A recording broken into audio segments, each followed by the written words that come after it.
So, అంటే ఈ visual story టెల్లింగ్‌లో ఇవంతా ఫైన్.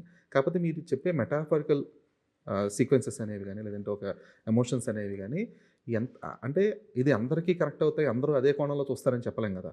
ఆహాహా! ఇప్పుడు ఒక్కోసారి ఇప్పుడు మీరు చెప్పిన షూ అనే థింగ్ ఎలిమెంట్ ఏదైతే ఉందో, ఇది గుర్తించేవాళ్ళు కొంతమందుంటారు. గుర్తించకుండా ఏముందిలే అనుకునేవాళ్ళు కొంతమందుంటారు. కరెక్ట్. ఆ! సో, అలాంటప్పుడు మీరు ఇది అందరికీ రిలేట్ అవ్వాలి. లేదా అందరూ దీన్ని అర్థం చేసుకోవాలి. అందరూ దీన్ని గమనించాలి అనే ఒక దర్శకత్వ తాలూకా ఒక ఆశ ఉంటుంది గదా! సో, అది ఆహాహా! ఎంతవరకు సాటిస్ఫై అవుతుందక్కడ? అంటే అదే మనం అది మెటాఫర్‌గా చెప్దామనుకుంటున్నామా?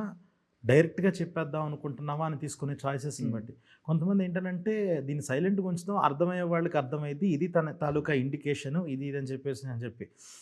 నేనేంటంటే డైరెక్ట్ చెప్పేస్తా. ఓకే. ఇది తన ఎమోషన్ ఇది అని చెప్పేసి మెటాఫర్స్ అనేవి ఉంటాయి. నేను మెటాఫర్స్ మీద నేను పెద్ద రిలే అవ్వను నేను. ఓకే. పెడదాము నచ్చిన వాళ్ళకి. సో, మెటాఫర్స్‌లో ఉన్న బ్యూటీ ఏంటి అనంటే, ఒక డైరెక్టర్‌కి ఫ్యాన్స్‌ని, డై హార్డ్ ఫ్యాన్స్‌ని తెచ్చే డిఫరెన్స్ ఉంటుంది మెటాఫర్.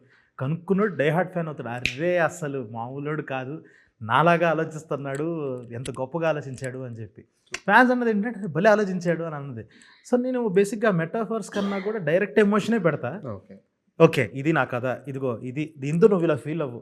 దీని తర్వాత ఎక్కడ మాట్లాడుకోవాలో అక్కడ మాట్లాడుకుందాం ఈ టాపిక్ హ్మ్. అన్నట్టే చెప్పేస్తా. అది అర్థమవ్వదని అర్థమైపోద్ది ఖచ్చితంగా. So, yeah! నా దగ్గర భైరవ ఉన్నాడు. అర్థం చేసేలా చేస్తాడు అని అదొక నమ్మకం. ట్రూ. ట్రూ. ఆ!